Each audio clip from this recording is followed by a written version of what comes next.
Ladies and gentlemen, greetings from Howard University.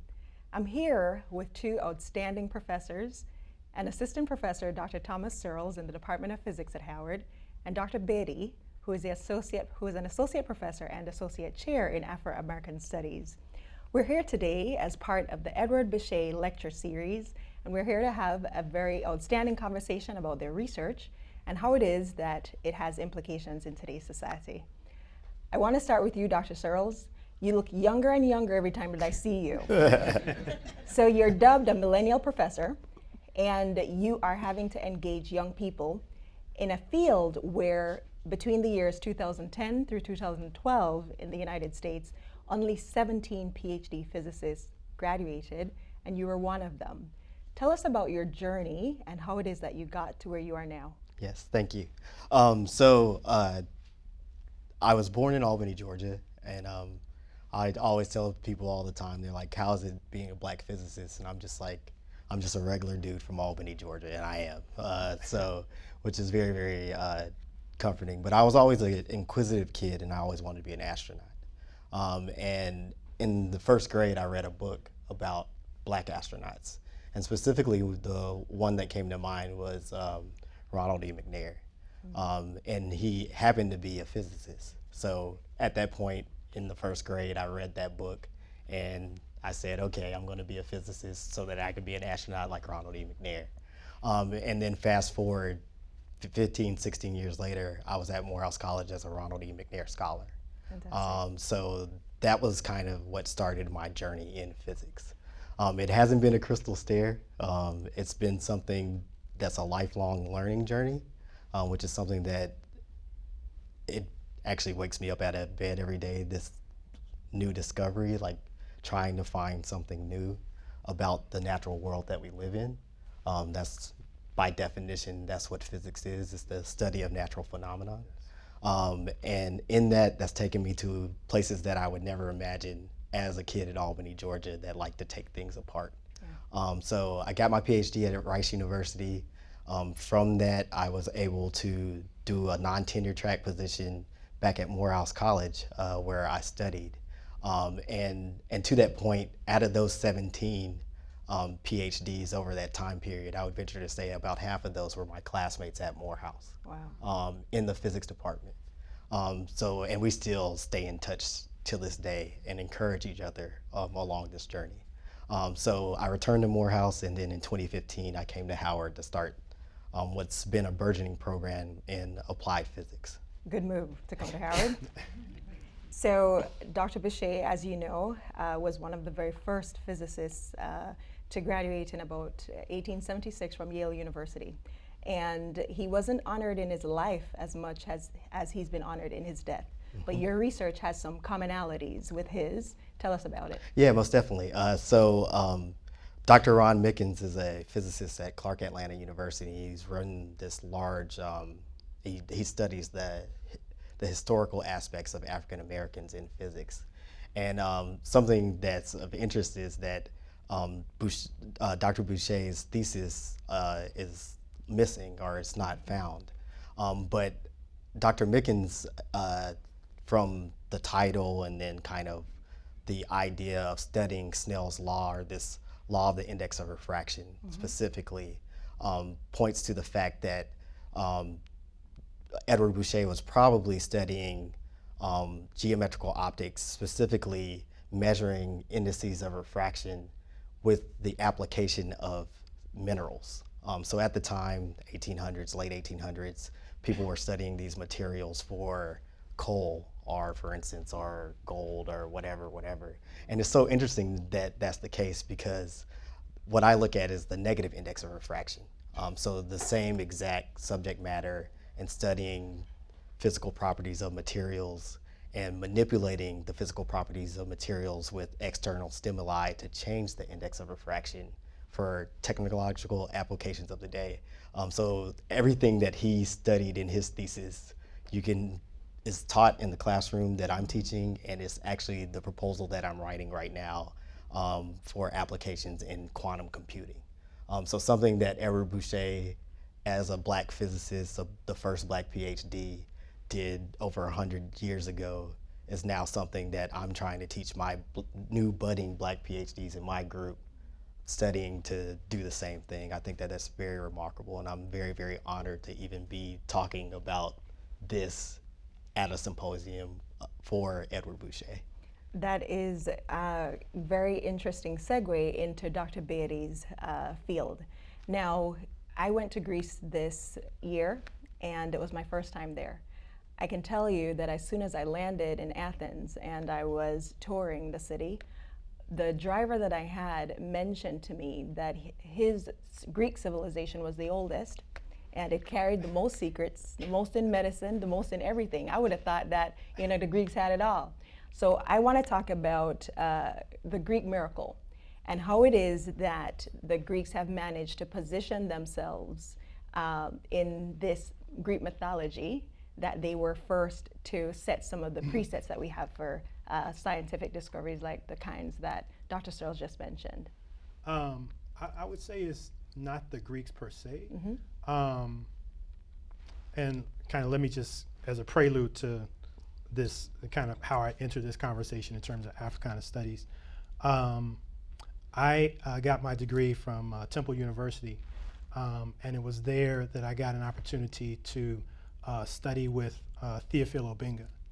And anyone that knows Theophile Obenga knows that Theophile Obenga is one of the greatest African linguists, scholars, historians. He studied prehistory, he studied in many different disciplines. While he was at Temple University, he was taking courses on astronomy, even as he was teaching us. And so my dissertation in the field of Africana studies, my dissertation was on the image of celestial phenomena in the Book of Coming Forth by Day. And the Book of Coming Forth by Day is an ancient Egyptian spiritual text in the New Kingdom. It's around, there are many different copies of this. Most of them begin at around 1600 BC or so. And this is a spiritual literature that's written on papyrus, and it's rolled up and tied and sealed and placed in the coffins with the deceased. My dissertation is a subtle and not so subtle critique of a strain in the history of science on this particular question of the Greeks. The specific scholar that I challenge is a scholar by the name of Otto Neugebauer. And Otto Neugebauer, if you know him, Otto Neugebauer is very, very famous in terms of his work, in terms of the history of science, the history of mathematical astronomy, the history of astronomy. Otto Neugebauer is an Austrian American. He comes to the United States and he goes to Brown University. And at Brown University is where he spent his academic career. And while he was there, he spent time working with an Egyptologist by the name of Richard Parker. And both of those scholars together kind of built this model of the ancient world in terms of what we see in terms of science. Otto Neugebauer wrote a very famous textbook. This textbook was called The Exact Sciences in Antiquity. In that textbook, Otto Neugebauer says, and this is almost a direct quote, Otto Neugebauer says that ancient science is derivative of only a few men, and those few men happen to not be Egyptian. And that shocked me when I read that statement. That shocked me to my core. And I'm like, and I thought to myself, okay, how and why do you make that assessment? And so when I looked, into his model, he was trying to really kind of impose this rigid kind of modern mathematical model and kind of telescope that back into the past, and then to assess everything on that lens. And then in the process to also, now we're getting to your question, and then in the process to also elevate the Greeks over the Egyptians. as the first scientist. My dissertation, and I'm going to talk about this in detail, but my dissertation overturns that by, and you would cast my dissertation in the field of cultural astronomy. And that means that as you're trying to look for systematic observations of celestial phenomena, you're always doing that in the context of trying to understand the worldview of the culture that you're examining. And to understand that science doesn't just look one way, you know, that science is multifaceted and science is contextualized in terms of various cultures. But in addition to that, when we get to the Greek question, is that ancient Egypt has a 3,000-year history of systematic observations of natural phenomena, of all types of phenomena. They are watching the sky literally every day.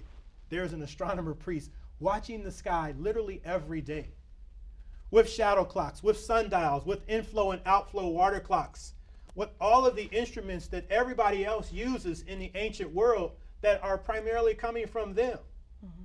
When we come to the pre-Socratic philosophers in Greece, that is the first of them, Thales. Then you go to Pythagoras, and then Anaxagoras, which is part of my work also, is that Thales comes to Egypt to study with Egyptian priests. This is well known. And then he comes back to Greece with a great kind of thought that the first principle in the world that causes everything to come into being is water. Now, where do we think that he got that from? You know, like for the ancient Egyptians, the first principle is Nun, the primeval waters. Pythagoras himself spends 22 years in Egypt studying with Egyptian priests. This is well known from their text. 22 years. So do you think 22 years studying in one place, we spent 4 years at Howard University, you know, and you're deeply influenced by the scholars and the intellectuals. You spend 22 years studying in one place, and then you come back, and then you have a theorem that we call the Pythagorean theorem. You know, why do you think? There's Why do you no think? way for that to happen. There is not a Pythagorean theorem. There's only an ancient Egyptian theorem that was taught to Pythagoras that was transferred and transmitted to Greece on all levels, even in terms of Pythagoras' pedagogy. The way he teaches, he taught in symbols. Where did he learn that from? Egyptian priests. You know, it was matter and spirit for him were together. Where did he learn that from? Ancient Egyptian priests. Why do you think it so happened that the Greeks have managed to? No, I'm just asking. Why is it that you think the Greeks have managed to market themselves much better than the Egyptians? What happened over time? This is the rub. It's not the Greeks per se. It's the modern Western academy, and Greeks are a part of that. But this is a question that someone like many people have dealt with this. Even Martin Bernal, of course, if you remember Martin Bernal's work, he was a political scientist, scholar at Princeton University that talked about these issues. No, I'm sorry, Cornell University. I'm sorry, Cornell. But Martin Bernal wrote a very, very famous text called Black Athena. This text was very controversial in the academy, but Martin Bernal's essential point was that there is a deep influence of ancient Egypt on Greek scholars. And this is something that Greek scholars and philosophers themselves admit to. They're very honest about what they got from Egyptian priests. They even name specific Egyptian priests that they studied with in Memphis and Heliopolis. But the problem is in the modern world is that when you get to Germany and Britain and France, is that they begin to have a vested interest in making ancient Egypt white. And they begin to have, that is, history and ancient history becomes a major battle in terms of ideas of superiority and inferiority. And science becomes part and parcel of this process. So what they're trying to do is that they're trying to demonstrate the enduring inferiority of African people from antiquity all the way to the present. And ancient Egypt disrupted that model, because you can't take that position when the ancient Egyptians, if they're black, and then of course you see in all of the art, you know, there's a problem. You can't take that position if the ancient Egyptians had such a deep influence on Greece. So Martin Bernal said that there are two models. There's an ancient model, and then there's what he called an Aryan model. That is, in the ancient model is what Greek scholars readily admitted what they got from ancient Egypt. And then there is the Aryan model, that is modern Western scholars that are rewriting and revising the history to fit in with their modern ideology of white supremacy. And so that is the virus that infects science. And in the United States, it's played out in very complex ways. And in the whole 19th century, there is a vigorous school that's called the American School of Ethnology, where the major players are Josiah Nott, Samuel Morton, George Glidden. Nott and Morton both were trained as medical scientists at the University of Pennsylvania. And Glidden is the one who is collecting all of the skulls. So there's collecting all of these skulls from all around the world. And ancient Egypt becomes important in this process. And then they're going to ancient Egypt, and then they're measuring skulls. So the whole idea is to collect these skulls, and they write a very famous text in 1854 called The Types of Mankind. And they're collecting all of these skulls, and then they're measuring these skulls, their volume, their capacity, with various arbitrary substances like pepper seed. And so there's this idea that the cranial capacity or the volume of a skull is now linked to character and intelligence. That's the whole rub. And so, of course, Caucasian skulls begin to, from their conclusions, hold more volume than skulls from the African continent.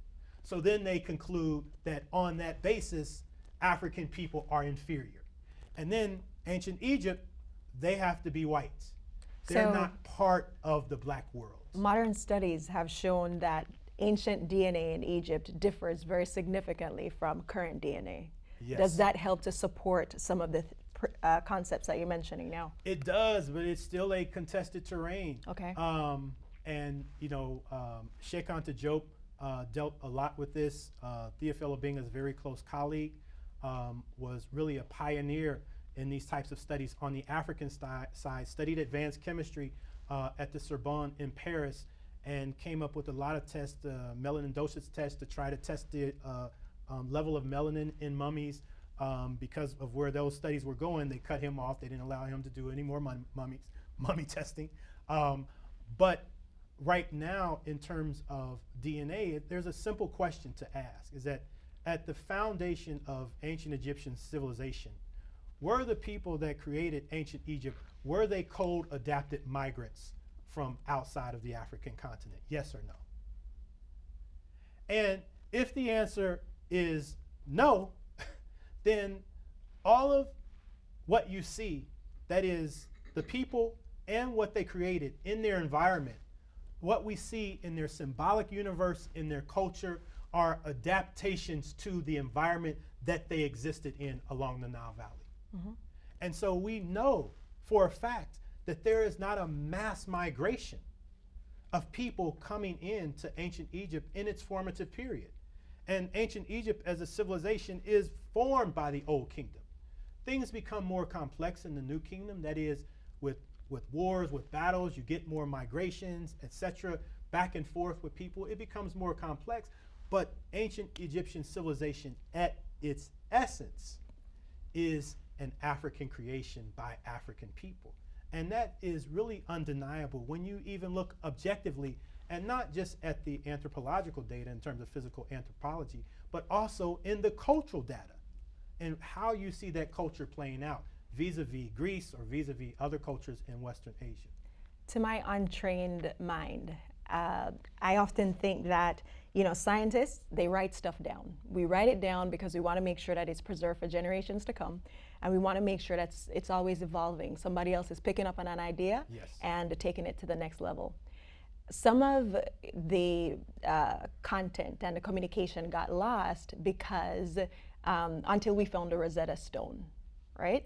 And when I'm thinking about that, one of the things that I thought about in terms of what the Greeks have done, certainly the language, ancient Greek and modern day Greek, is different. But they managed to preserve some of it, that there's some semblance of continuity. Mm-hmm. In Egypt, we had a long term of discontinuity until the Rosetta Stone was found, and right now it resides in Britain.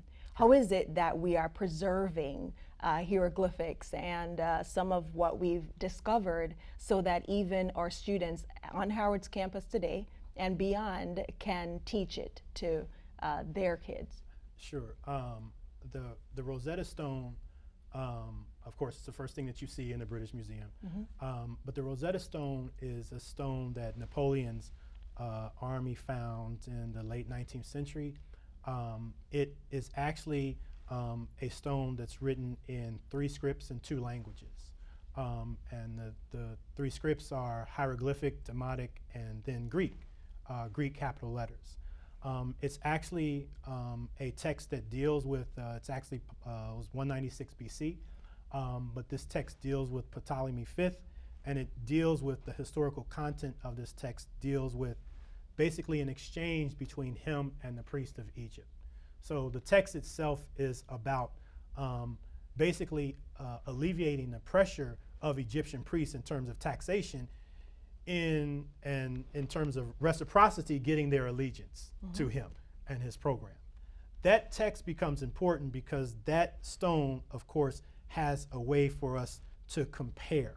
Okay, so Jean-Francois Champollion, who was the French savant who eventually deciphers, or I should say, he's at the beginning of the decipherment process. The decipherment process is actually still ongoing. Mm-hmm. But he's at the beginning of the decipherment process. In France in 1822, he communicates this. They start with Chanus or cartouches, names, and then they branch out. But really, all of the major developments in terms of the decipherment of the Egyptian language, most of the sophisticated work actually happened after him, and it actually happened by many German scholars. And then the German scholars are the one that begin to influence the American scholars. So American scholars like James Henry Breasted, George Reisner, those scholars go to Germany to study, and then they come back to the United States and start big schools. That find changes everything, because before 1822, how we knew about ancient Egypt was either through the Bible or through Greco-Roman testimony on ancient Egypt. Those were the 2 sources, the primary sources. So once the Rosetta Stone is deciphered, now we're able to have a conversation with ancient Egyptian civilization that is not mediated by either one of those 2 prior primary sources. So now hundreds of thousands of texts, of tombs, of papyri open up to us as sources for what that civilization looked like. And so that's what we have the capacity to study now. I was very fortunate to be trained under Theophilo Obenga with this, and at Howard University, we now teach. We're one of the few schools in the nation. There are probably only about 10 schools in this country that actually teach Egyptian hieroglyphs seriously on their campus. And Howard University is definitely one of them. And it's my class is filled all the time, but that gives you a different lens on ancient Egyptian civilization, because you're studying it like we teach in Africana studies, is that you're studying a civilization from its own internal frames of reference. And language carries culture. So when you learn a language, then you also have a window into their culture. Thank you so much. I'm learning a lot as I'm sitting here with you, and I can imagine what our audience will experience when they hear both of you speak. You know, it's very common in science to have someone market a term, even though the science has been studied by others prior, and in some cases it hasn't been written down. But that person who does the marketing best gets credited the most. Absolutely. Nanotechnology has been credited to Taniguchi, a Japanese scientist that for years his paper remains as one of the most cited when talking about nanotechnology. And that was in 1974. By the 80s and 90s, we'd started making all kinds of nanomaterials, and now we've moved on to quantum computing. Do you have a quantum computer in your pocket? Did you bring it with you? No. All right, so if you didn't bring it with I have a you, pretty normal when computer are in my we pocket. going to, you know, get a quantum computer? I know that some of your research has to do with quantum computing, and I'm Yeah. just wondering, when do you think we'll tip that part of the scale? Well, I think a couple of things I'd like to point out just from learning today, going to class again. I felt like I was in Dr. Barksdale's class. Oh, yeah. I know Marcel's Barksdale. Yeah, I know, yeah.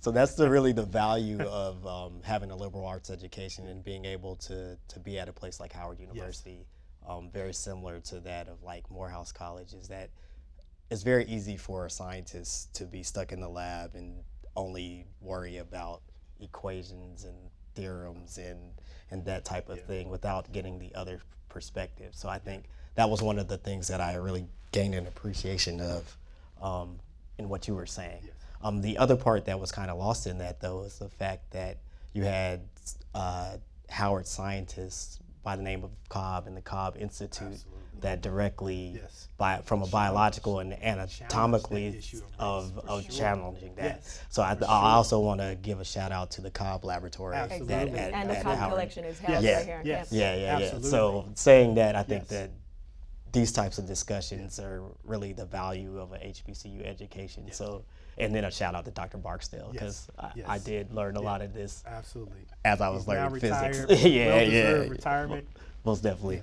But to your point and your question about nanotechnology, one of the interesting things in this conversation was that there's two different cases. So for those that don't know what nanotechnology is this idea of reducing the dimensions of a particle or size to interact with light and electricity and other things to advance technology. For instance, you can hear this term LCD, or rather now you have this idea of a quantum dot television. And for you, it's just a $99 television, but the actual technology started in the 70s and the 80s of changing the size of a particle to then change the color. And then the color is what brings this brightness, or this 4K, and this idea of everyone walks around with Nobel Prize winning CMOS cameras, right? That they just take selfies with. These are all just physics. These are people's PhDs in physics that have now really changed society, and it's been disruptive, right? And this is this idea of a quantum computer that could come in 2 years, it could come in 20 years.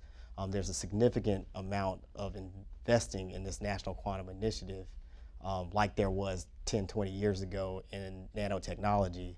And I will also give another shout out to Gary Harris, who has the Howard Nanoscience Facility, and he was one of the sites for nanotechnology. The National Nanotechnology Initiative was at Howard University, and that's really what attracted me to work here, was this idea that I can carry on that legacy that was here for the next generation. But saying that, another kind of thing that I've always been of awe, and we'll get back to the nanotechnology piece in Egypt, but how science is used and technology is used to better the society. Absolutely. Is something that I think, as I tell my students, they need to be citizen scientists, and for good and for bad, you can use science either way. But I think it's important to study things like a quantum computer, and to study a thing like artificial intelligence, and to study a thing like nanoparticles to make the world better. Now, if you look at nanotechnology in ancient Egypt,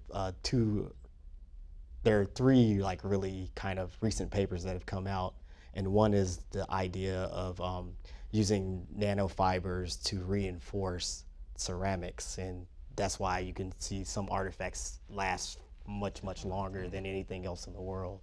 The other one that comes out is that there's certain copper-based, or really cobalt-based nanoparticles that have this so-called Egyptian blue in the hieroglyphics are found to be a nanoparticle. And the most interesting is this lead base used for cosmetics. So nanotechnology and cosmetics, which is a big industry now, was something that the ancient Egyptians were doing way back then, which I think is pretty cool.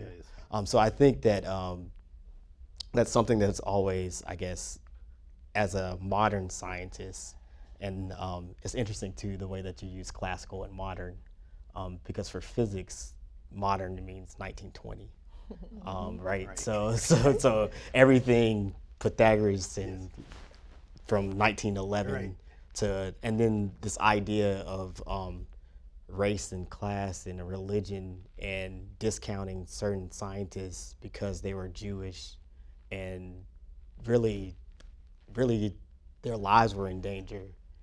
At the same time, you have this conversation about classical versus quantum physics at that same time. I think that that's interesting, just how kind of the fields parallel in that way. I forgot my point. I was just talking. You were coming back to quantum computing. Oh yes. So with quantum computing, I think that I always say that I was trained in the National Nanotechnology Initiative, and I think that where we are now in physics and in technology is we're right at the cusp of this National Quantum Initiative, and we're actually behind. So the U.S. is behind a lot in investing in quantum science and technology. But there's opportunity in this space, which I think researchers at Howard, researchers across the HBCU space, and researchers across the nation are now starting to address this issue of a truly interdisciplinary effort. We need chemists, we need historians, we need sociologists, we need medicine to address this issue of what happens when your computers are completely safe and you can now harvest this large data, and you can also have artificial intelligence where you may not have a professor that's sitting in front of you, but you may have a computer. Like, these are real ideas. It's actually pretty funny. My sister is a trained, my dad is a English professor, and my sister is also kind of in the arts, and my other sister is a scientist like me.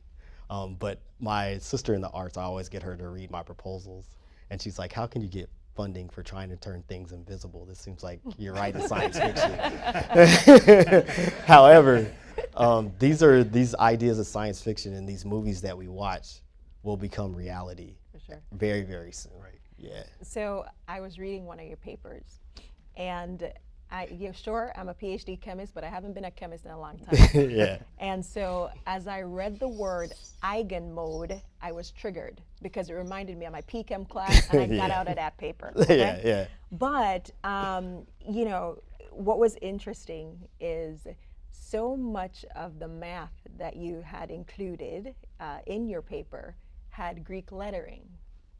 And I also thought about how important the Rosetta Stone was, and Greek lettering was also included in it. Right. And so even today, our society, in as much as we speak English, there's all kinds of symbols. You teach through symbols. Exactly. That was Pythagoras' pedagogy. Okay. But he learned that from an ancient Egyptian priest. Yes. And he took that back. So I'm wondering if young people even realize how significantly intertwined culture is with what it is that they're learning in the classroom today. And if you're teaching them how to identify it in both of your settings, does it matter to them? What do you see in terms of engagement with millennials and Gen Z? Well, prayerfully it matters to them, but we can hope for the best.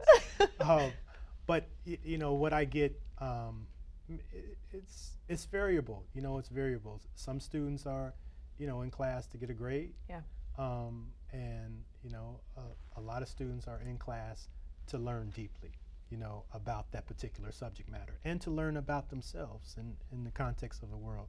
So it's a range, but it's there, and I do feel that, in my classroom. And even when I teach Egyptian hieroglyphs, I don't market that class at all. But the class is filled every semester. Fantastic. So there has to be something there that is attracting students to want to take this class as an elective, where it doesn't fulfill a quote unquote, you know, A, B, C, or D requirement, you know, in the curriculum per se. It's just an elective. I will say very quickly though, I want to come back to another point, is that what the ancient world, and this is ancient Egypt also, what it happens here, but this happens in kind of the Greek period after Alexander comes in and takes over in 332 BC. But after that point, he's actually, you know, one of his teachers, Alexander's teachers, is Aristotle.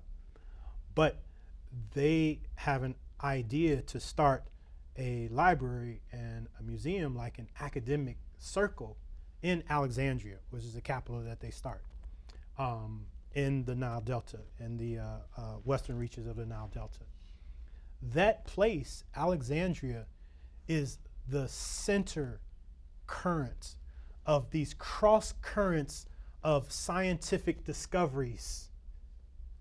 They're trying to bring all of the greatest intellectuals together in one space to talk, to study, to translate their work from each other's languages, and then they're taking it back to their own lands. That starts in ancient Egypt. That is the idea, you know, in terms of science. It's not just about kind of your culture and civilization, but it's a really kind of an international, multicultural, if you will, discourse. That too is part of the ancient Egyptian landscape. Have you taken our students there? Huh? Have you taken our students there? To Alexandria? Unfortunately, no. I've taken many students to Egypt, but Alexandria is off the beaten path. It's like you have to take a separate plane ride to Alexandria, so we don't spend too much time there. What's the experience like for them when they go to Egypt? Phenomenal. I mean, it's when you get to see the pyramids, the temples, the tombs, the museums, the art, the artifacts, when you get to see Black excellence in every area, every discipline, it is inspiring for them to see that on all levels. And students, bar none, there is not one student that goes to the Nile Valley that comes back the same. They are completely transformed in very foundational, fundamental ways. And that trip is done on, it's a very professional trip, but it's a deeply meaningful trip because we can actually read what's on the monuments. That's fantastic. So we're not going over there as dilettantes. Yeah. You know, we're going over there reading, okay, this is what this says on this temple, and this is what this means, and this is what they did here, and this is how the mummification process worked. You know, so we're very detailed in terms of our explanations because of the knowledge that we have, and that separates us out from our experience. We're not just sightseeing, for sure. You didn't always start off in Afro-American studies. You are a scientist, correct? Well, or used to be? I would say in, and it just depends on, you know, how we would define science, you know? And so for the ancient Egyptians would define science. Their word for science would be rek, like knowledge. Like knowledge of everything, you know, knowledge of everything around. That's what they would see as science. Or physics. Yes, of everything around them. You know, that's their definition. When I was in high school, my favorite subjects were history and science and mathematics. Those were my favorite subjects. And those were the subjects that I did best in. And when I got to my undergraduate degree program, I became much more interested in Africana studies. And I was still taking math classes. I was still taking calculus in my freshman year because I loved it. And at some point, unfortunately, the American educational process forces you to choose, you know? And so once I chose, you know, I chose Africana studies. But my passion and my love for that has never left. So it's actually kind of serendipitous that when I come back into my doctoral degree program, that I have an opportunity to discuss matters of the history of science while focusing on trying to blend them together. Fantastic. Dr. Searles, how do we create mini Dr. Searles? And I don't mean in the lab. I just want I want to make more young men who pursue science and have the zeal that you currently possess. Yeah, I mean, not to get on a soapbox, but we're in a very interesting time in physics in America, in the sense that if you look at the numbers, right now we're graduating the most physics degrees that we've ever graduated ever. So those numbers are always small, but if you look at, for instance, the number of Hispanic physicists has doubled 20, 30 times of what it used to be. Right. But at the same time, the number of black physicists is declining, and we're getting kind of lost in the sauce in this kind of case. And a lot of that has to do with certain policies that were put together to take HBCU departments, specifically HBCU physics departments, which are known to create physicists, and close those departments down. I was studying at Rice University from 2005 to 2011, and the merging and closing of every Prairie View, Texas Southern, all of those places were closed while I was at Rice University. And you can just look at the numbers of when they start to fall, directly correlate with when HBCU physics departments are closing around the country. Yeah. I say that to say that there is still opportunity in the decline, where places like Howard University, places like Spelman College, places like Morehouse College can now fill that void and be a space where students that are interested in science, that are interested in coding, that are interested in math and interested in technology in general, need to know that they can come to these spaces, and like I did when I was just trying to be an astronaut, that had a NASA scholarship, that had no idea that I wanted to be a real physicist like I am today, that I was surrounded by black faculty members that were physicists, by my brothers and sisters at Spelman, that we were just, it wasn't abnormal to say, oh, such and such is a physics major and he's going to get his PhD at Stanford. Like, that's the normal, or the norm at Spelman and Morehouse even to this day. So we have to start creating that in the minds of young people and saying that this person that you may never know was a physicist, like Edwin Moses, who studied physics at Morehouse College. At the same time, he got his multiple gold medals in the Olympics, and then returned and then got his PhD in engineering physics. Like, we need to start telling these stories of all the great physicists that have been in this country since Edward BOUCHET, and really inspire them. And then the other thing too is, and I say this too, and people hate when I say this, but Black Panther was a great movie, right? It was awesome to see everybody dress up, all go to the movies together, you know what I'm saying, watch all this all-black cast. But something that was lost there, and something that's shown to inspire young people, is that if you look at superheroes, the vast majority of superheroes are physicists, including the Black Panther.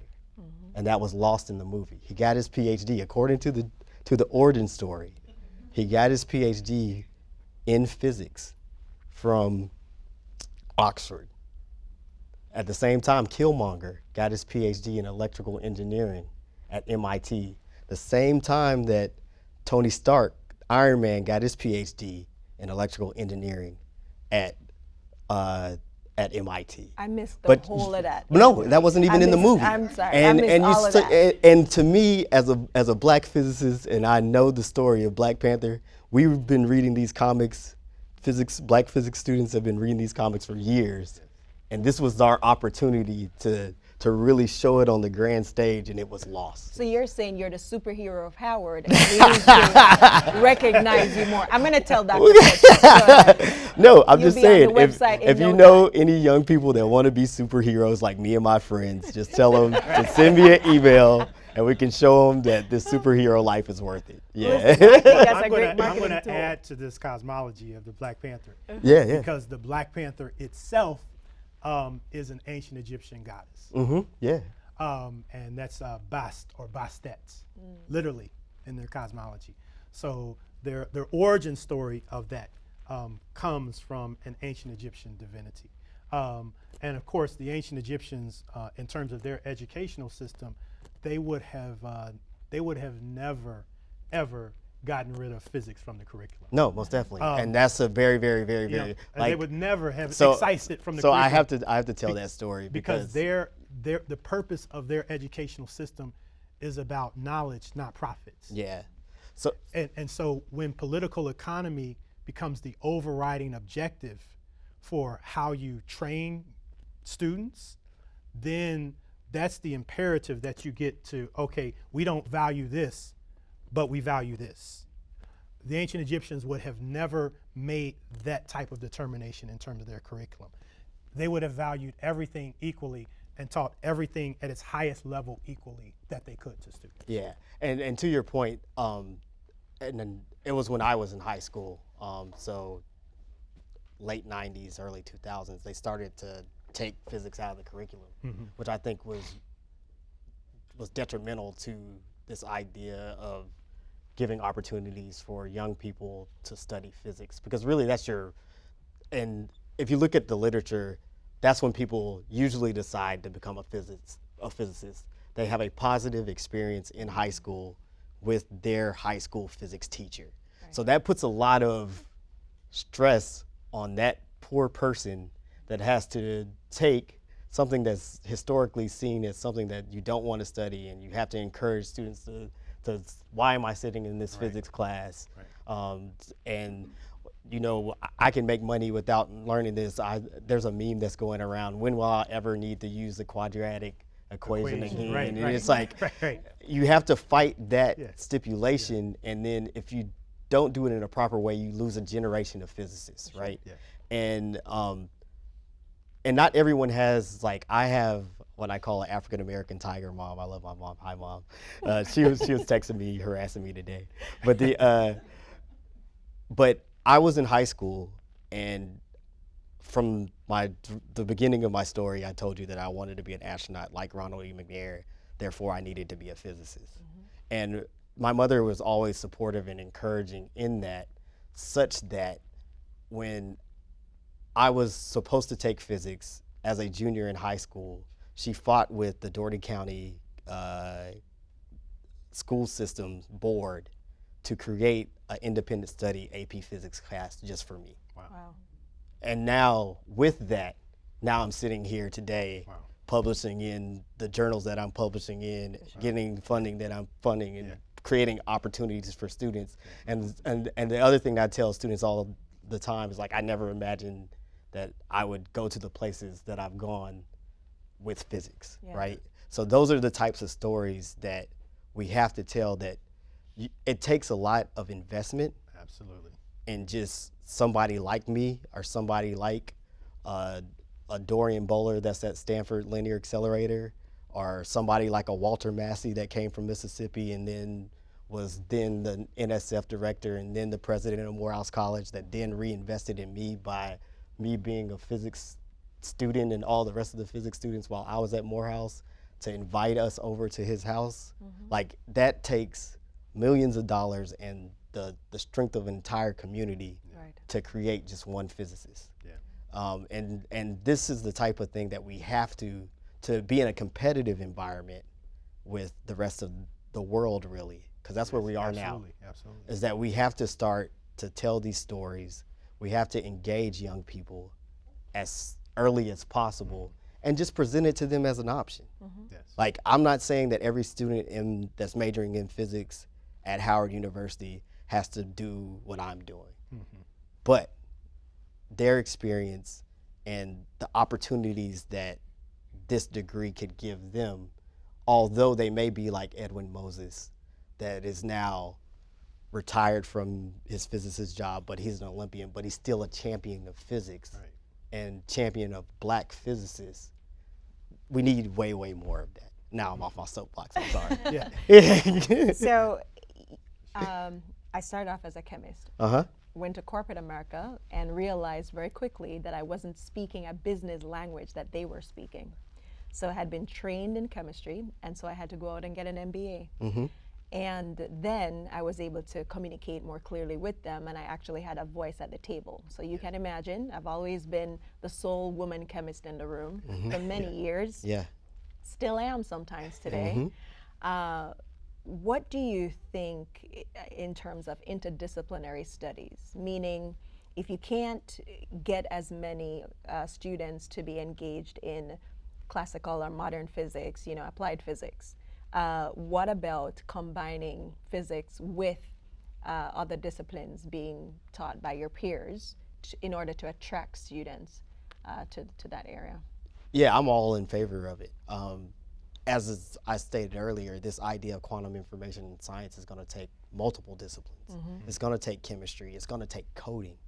If you look at Stanford University, I think 100% of their student body has to take a coding class. And I think we should be moving towards that. Do we have a quantum team? Oh, well, yeah, we're trying to start one. We can talk about it. I'm just trying to join your superhero team.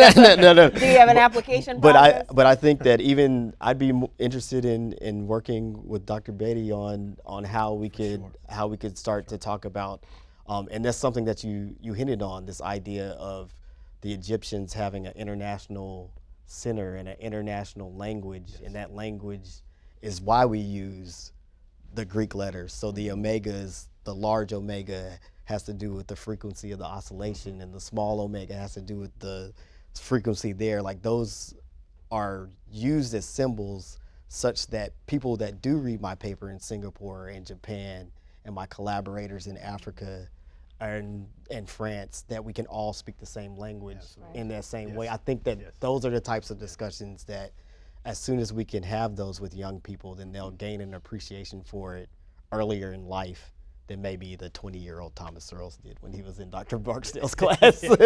Who's currently funding your research? Oh, yes. So I'm funded by the WMKEC Foundation.